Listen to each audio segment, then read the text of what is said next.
It has been such a pleasure to work with these entrepreneurs for the last few months and for the state farm bureaus to promote them and to pull together this competition. I'd like to welcome the folks who have joined us here in Washington, D.C., as well as the folks who are joining us via live stream. So welcome to everybody across the country who's joining us as well. We will be awarding tonight $145,000 worth of startup funds to our top 10 teams. So we hope that those startup funds can help folks overcome the challenges that they face and really take their businesses to the next level. This year we had a ton of applications. We had 470 applications from 47 states and Puerto Rico. The judges told us that this year it was a pretty tough fight to get to the top 10. So the folks we have to announce tonight are the best of the best, and really it's our pleasure to help support them with their rural businesses. We believe here at American Farm Bureau that small businesses are the backbone of rural communities, and we are committed to help those rural communities thrive by helping small business thrive. The FB Challenge is one way we can support agriculture and food businesses across the country and really make a difference in rural communities. It is my pleasure to thank our sponsors. We really couldn't be doing this without them. John Deere, Farm Credit, and also Farm Bureau Bank. Thank you so much for your ongoing support, this in our 4th year, but also in our previous years. It's also my pleasure to spend a special thanks to Red Truck Bakery. So if you enjoyed the double chocolate moonshine cake and the Shenandoah Valley apple cake, that was from our generous sponsorship of Red Truck Bakery. Now I want to turn to our keynote tonight. It is my pleasure to introduce our keynote presenter, Brian Noyce, who is the owner and chef of Red Truck Bakery. Brian is the former art director of several national magazines, including Smithsonian, Preservation, and House and Garden. He pursued his passion of food and cooking with the launch of his Red Truck Bakery. Noyce and Dwight McNeil bought a small farm in the Virginia village of Orleans. Brian opened the Red Truck Bakery in Warrenton, Virginia, and another Red Truck Bakery in Marshall, Virginia. Red Truck Bakery has a growing online marketplace and ships award-winning baked goods to customers across the country, including former President Obama and Oprah Winfrey. So if you will join me in welcoming up Brian Noyce.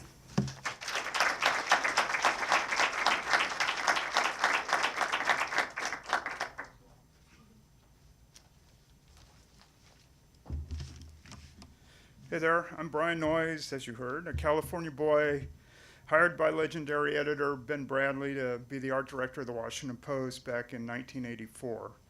I spent a number of years there, later moved on to become the art director of Smithsonian Magazine, where their office is just a few floors away in this building. Ironically, it's the first time I've returned since I walked out to start a bakery 9 years ago, and it kind of freaks me out a little bit. The layout of the floor is exactly the same as I'm used to. I love both jobs. I still miss the Post, but I felt a need when I hit 50 to follow my passion to launch some kind of food, rural food joint somewhere. I used up vacation days to study at the Culinary Institute of America, the other CIA in New York, as well as l'Académie des Cuisines in Rockville. In 2000, I bought a farm out in the Virginia Piedmont near the Shenandoah Valley, just 1 hour west of the Beltway.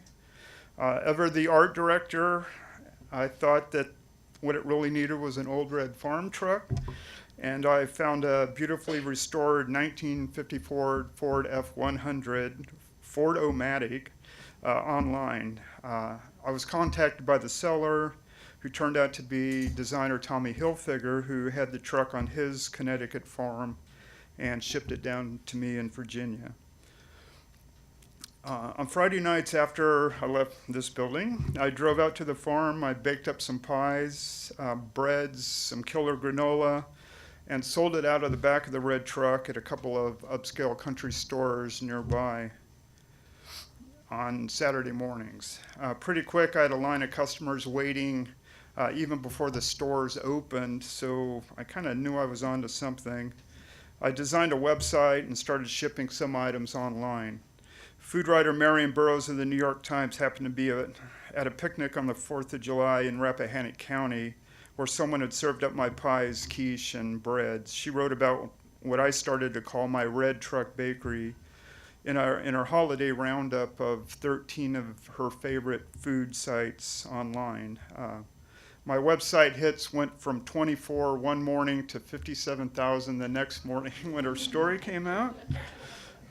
Friends took off work, as did I, and helped me ship the orders, but I knew this was pretty much a full-time gig for me.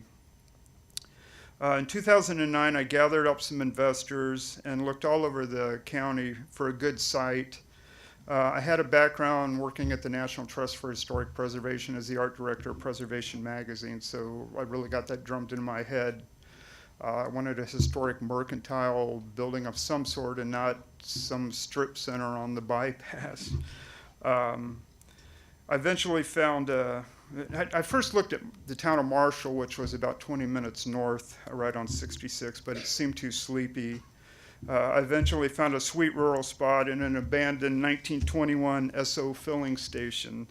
That's opening day, and I love that these guys are wearing neckties to pump gas. I don't know how long that lasted. I signed the lease on the place, quit my job, renovated the building, bought equipment, designed the hell out of the place. Once an art director, always an art director. And I hired 4 staffers to help me bake and sell. You can go, there you go. I wanted it to be a seasonal bakery that used only what was on hand, available nearby at local farms whenever possible, nothing canned nor frozen. And it took a lot of patience to try to explain to customers why they couldn't get a cherry pie in the middle of December. I had worked out some plans with local farmers to grow specialty produce for us, some of it pretty obscure, and we used it in our pies and jams. Then the economy crashed, and we were in the middle of the Great Recession. My investors fled and took their money with them. I was left to do all this on my own, and I had cashed out all of my retirement savings I had through the Post and Smithsonian Magazine. The easiest thing would have been to bail on all this and lock the doors, but I had a loyal staff to pay. I had farmers now to support. I didn't want to let any of them down. I was on the hook for a lease. I'd stuck with it through many sleepless nights, fretting about payroll and paying vendors, and I put a lot of faith into incoming President Obama's plans to stabilize things, and kept my fingers crossed. It took several years for the country's economy to improve and for us to get back on our feet. We rebounded, and word was out about what we were doing in this little town.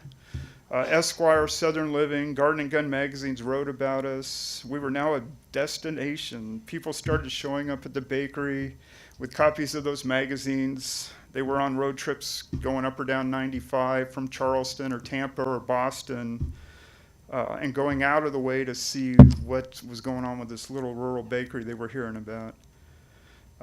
Warrenton's a little sweet historic town, not unlike Alexandria's old town. And these new red truck customers were spending a lot of money, we found, in other shops on Main Street. So other shop owners were starting to take notice of what we were doing.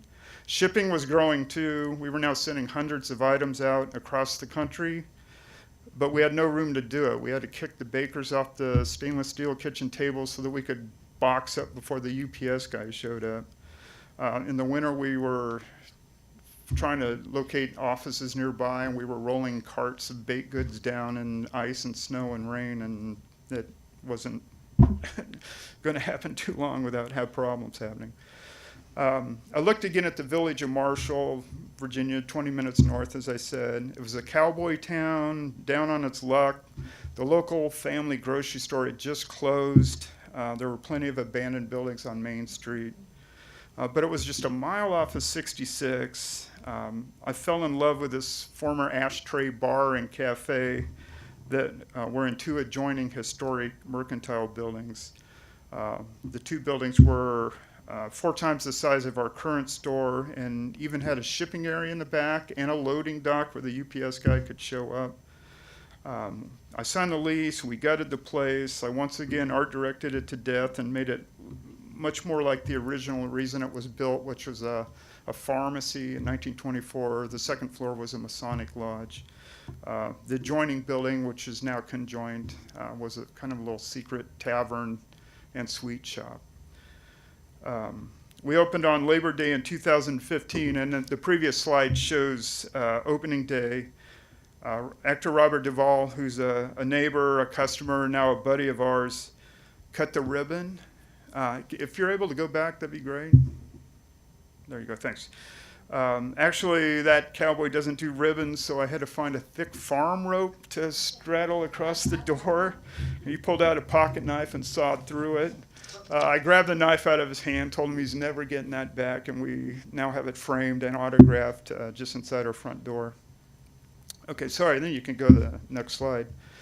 Our projections for this location were conservative. We gave it 3 years before it could reach the robust sales that we had at our Warrenton location, which we still kept open as well. But from day one, especially after putting up one of those food next exit signs off of I-66, the lines just went out the door, especially on weekends, and we've always been busier from day one than our Warrenton store, sometimes doubling the sales of that store. And Warrenton's never dipped when we worried that we would be cannibalizing the sales of our first location just 20 minutes south. So in January of last year, after a very crazy Christmas that nearly killed us all, I sat down, wrote a letter to the White House, and told my story of nearly cashing it all in as the economy crumbled around us. I wrote that I had faith in Obama's team and stuck it out, and I said I'm glad I did, letting them know that we grew from 4 employees to 48, that we now have 2 locations, that we're now shipping thousands of baked goods year-round out of this little place. I knew that the White House received piles of mail every day, and I think he gets 9 set on his desk every morning, and never thought another thing about it. But it felt good to vent. On my birthday, the day after Valentine's Day, a hand-delivered envelope arrived from the Oval Office while I was away. Obama's top speechwriter later told me in an email that they don't normally hand-deliver presidential correspondence, but that 1, the president liked our story, 2, the president loves pie, and 3, the speechwriter was passing by on his way to the inn at Little Washington to propose to his fiancée on Valentine's Day. On his way back, he picked up a moonshine cake, which we have here, for his staff, and he took a pecan pie back to the president. So when I came back in, I sent him an email, the speechwriter, the next day, thanking him profusely for stopping by, and cheekily mentioned that the pie he should have got in front of the president was our sweet potato pecan pie with bourbon. A minute later, he wrote back with just 3 words, POTUS says yes. So we had been sneaking pies into the White House ever since, until he left office. I'm never sure if we're sneaking them around the Secret Service or around his wife, Michelle. Obama later asked us to provide the breakfast for his staff on the day he moved into the private sector and opened his own office. We also brought pie. But the biggest thrill in seeing what happened to our little one-stop light village. Soon a tattooed hipster butcher shop opened up right down the street. It's called the Whole Ox. A farm-to-table restaurant, Field and Main, launched directly across the road from us, and the husband and wife team, formerly of the Ashby Inn in Paris, Virginia, are now our best pals. I was really nervous, however, when a large organic market from Middleburg, Virginia, saw what was happening in Marshall and decided that they wanted a part of the action. And they relocated right next door to us in a vacant bank building. They also brought a butcher shop, a restaurant, and darn it, even a bakery just 15 feet away from us. But the day they opened was our busiest non-Christmas holiday day ever, and it really proved the old adage that a rising tide lifts all boats. We've never been busier. We had started a renaissance in Marshall and have become a food-centric destination. Magazines are writing about the new food town in Virginia. Even Oprah sent me a note saying that I love me some red truck sweet potato pie. And we just landed a big cookbook deal, part of contributed by all this success happening here. I sent my manuscript in 2 weeks ago, and photography starts tomorrow and the rest of the week. And it's going to be a crazy week. And then last Saturday, while I was working the register and greeting customers, they always like to see the face of the operation. A local who had waited 15 minutes in a long line walked up to me, shook my hand, and pointed at the crowd. I thought he was going to just bitch at me for the wait. But he said, "Look at all this. You single-handedly transformed this town and saved Marshall," which is a little more than I want to take credit for. I thanked him. I said it was a lot of work, but I let him know that it was him, his family, these customers, and my staff that did it, you know. And I really do know that. Thanks very much to them, and thanks to you for having us in today.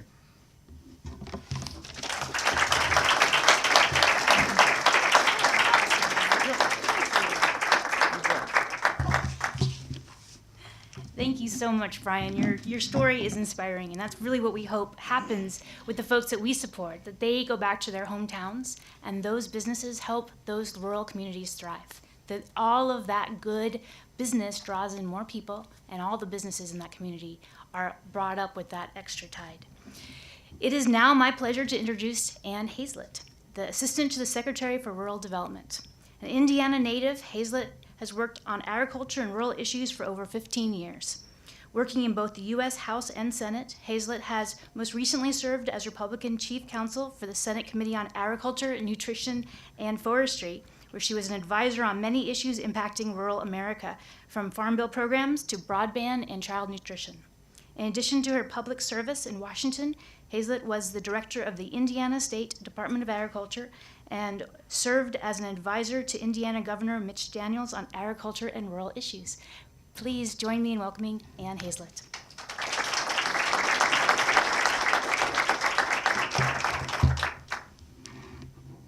Well, good afternoon, everyone. I'm truly honored to be in this room with you today with so many ag and rural entrepreneurs with big ideas that I think are truly vital to the future of small towns and rural places across our country. As you have heard firsthand, I think today from Brian, agribusinesses can be a key driver of economic prosperity in so many rural places, and it is truly your big dreams, I believe, that are the future of your hometowns.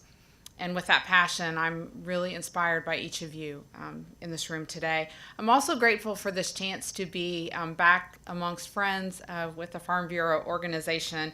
My respect and appreciation for this group has deep and lengthy roots, going back to my early years as a law student. I believe I was the first legal intern at the Indiana Farm Bureau, my home state, and later went on to work for the California Farm Bureau as well. And then both in my time in state government and on Capitol Hill, really have gotten to work hand in hand with your members in advocating for agriculture and rural interest. And this organization has been a tireless champion for rural America, and I'm really looking forward to working with you in my role now at USDA. I think as partners, when we look out on the horizon together and we look at these communities that you represent, you know firsthand from living and working in these places that conditions in rural America, many parts of rural America, are incredibly challenging right now. 85% of the poorest counties in America are in rural places. 1 in 4 children living in these communities are living in poverty, and when they grow up and they look to begin their own careers, many of them do not find opportunities in their hometown. Too many young people do not have the educational opportunities that we see in urban places, and many small towns simply don't have that critical infrastructure that we need to prosper in the modern economy. I believe that efforts like today, a competition to celebrate the future businesses in these communities, is a powerful response to begin reversing these sobering trends. Without advocates and investors like those in this room, many rural entrepreneurs would have far fewer paths to success, and certainly not the encouragement that exists here today. I want you to know that at USDA, we want to be a partner in the efforts represented here today. We share your passion, we share your vision, and we share your commitment to rural America. We are committed to bringing opportunity and growth to these communities. We are committed to creating an environment in which small business and the entrepreneurs who build them can succeed from the ground up. I'm going to share a little bit about some of our priorities today and how I believe that will lift up many of the efforts in this room. Our Secretary of Agriculture, Secretary Sonny Perdue, is a man of action. He's a former businessman and a governor. He knows firsthand what it takes to deliver solutions on the ground. He inspires our team at USDA to do each of that each day, and that is to work to create an environment in which all Americans can prosper, no matter which zip code they live in. So with that charge to action, we are really focused on three priorities right now. First is infrastructure. We believe that robust modern infrastructure is a necessity, not an amenity for communities. Whether we're talking about access to broadband, low-cost electric, or other utilities, or essential community facilities such as school buildings that are equipped with distance and learning equipment to access, so entrepreneurs like each of you can access some of the small business training materials that will be important to your success. We believe all of this infrastructure is a critical component for any community or rural business like yours, not just to survive, but to actually thrive. You know, when we peel back the layers and we look at many of the challenges in rural places, we find at the root some of the deep causes is centered in a lack of access to critical infrastructure, particularly broadband connectivity. You know, without high-speed internet, many small towns are simply in isolation. They're unable to support many of the bright ideas that this competition lifts up. They're unable to stay connected to a modern economy. Secretary Perdue often reminds us that in his mind, this technology, high-speed internet, broadband technology, is truly the electricity of the modern age, and he has really tasked us with tackling its deployment, really with nothing else less than that focus. A second area of focus for us at rural development right now is that of partnerships. Recognizing the importance of partnerships, Secretary Perdue has been leading an interagency task force on agriculture and rural prosperity. This is a group that was created in late April, and it has included 22 different federal agencies and departments. They've been looking at four key issues, really, that are important to the future of rural communities: quality of life, economic development, workforce training, and innovation. The goal of this task force is to really harness the many federal resources that are out there to support rural communities. We are looking at multi-agency solutions, initiatives for these challenges, as well as opportunities for legislative change, regulatory change, and policy change. There is a report that will be coming out later this month, and there will be a implementation plan then for many of the initiatives that are coming out of the report. The needs of the small businesses in rural America have certainly been at the forefront of many of these discussions.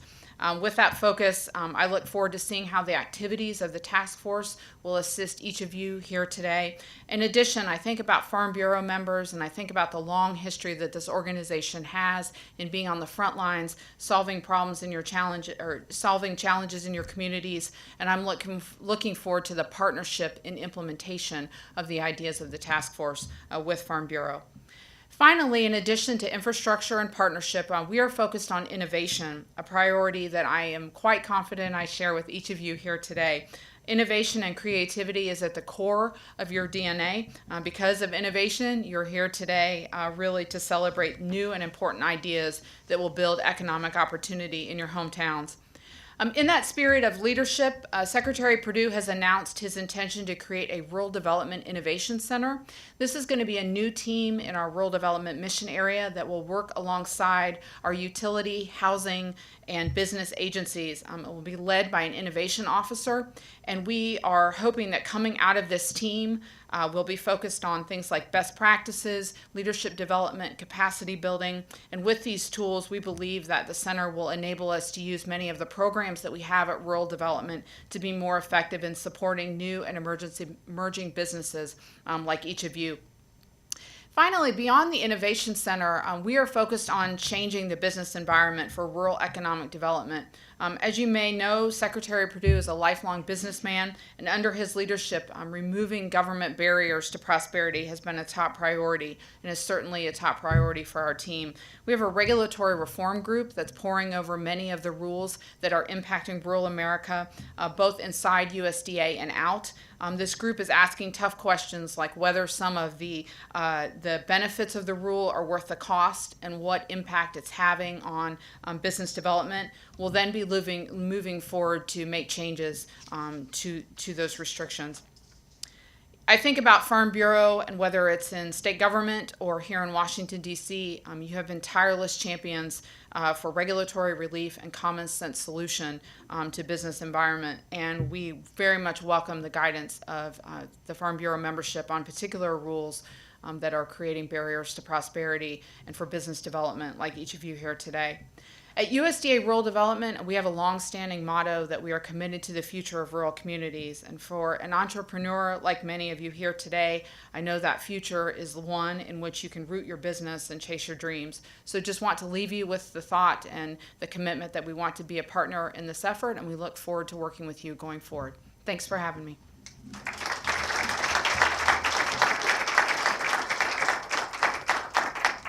Thank you so much, Ann.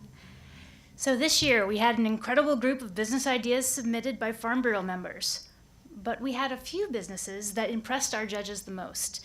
I will turn things over to Margie Wolf, Executive Director of the Organization Department at American Farm Bureau, to announce our top 10 teams. Thank you, Lisa. Thanks, it's my pleasure to be here and tell you about these great businesses.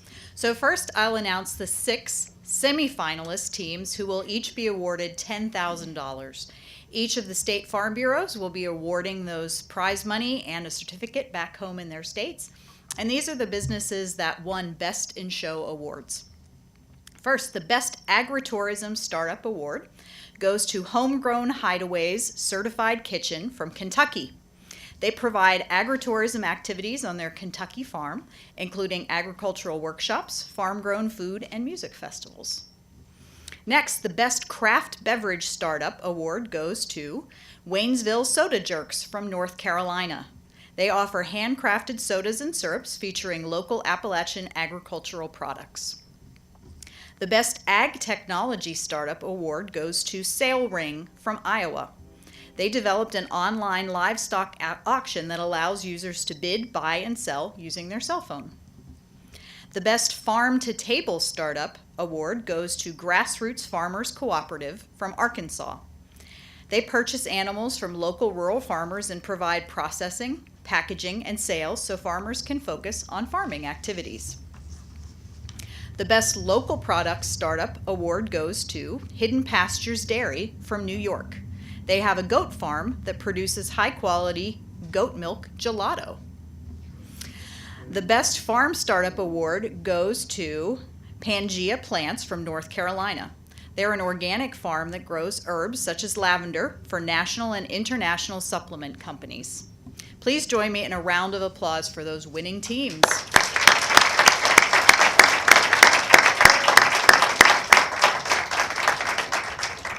Now, I would like to announce the 4 finalist teams. Juliana, please join me on stage.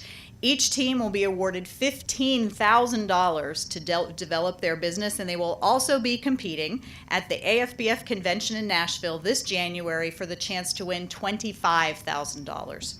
The 4 finalist teams are with us here in DC today, and we also have representatives from many of the state farm bureaus joining us. When I announce your name, I would ask for the finalist teams and their State Farm Bureau representative to join us, our Executive Vice President Juliana Potts, for a photo. First, Hawk Knob, West Virginia. Hawk Knob creates handcrafted traditional cider and mead. We have team leads Josh Bennett and Will Lewis with us today. Joining Josh and Will is Joan Harmon from West Virginia Farm Bureau.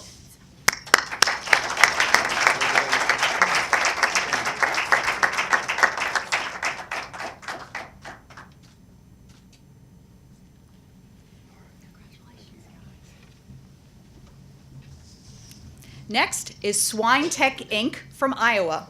They developed a Fitbit for pigs that prevents baby pigs from being crushed by their mothers. We have team leads Matthew Ruda and Abraham Espinoza with us today. Joining Matthew and Abraham is Adam Kuppis from Iowa Farm Bureau.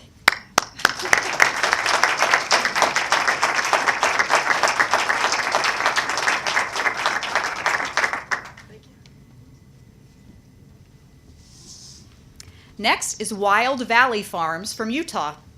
They created an all-natural plant fertilizer from waste sheep wool that reduces the need for watering by 25%. We have team leads Albert and Karen Wild with us today, and joining Albert and Karen is Kelsey Berg from Utah Farm Bureau.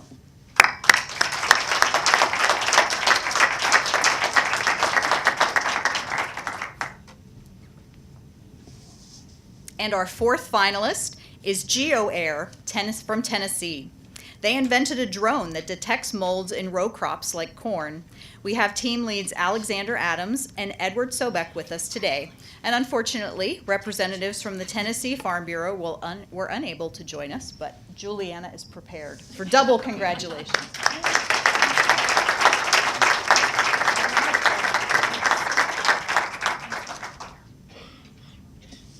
Congratulations to all of our finalists, and I look forward to hearing more about your businesses at our convention in January. So I'll now turn things over to Lisa for some concluding comments.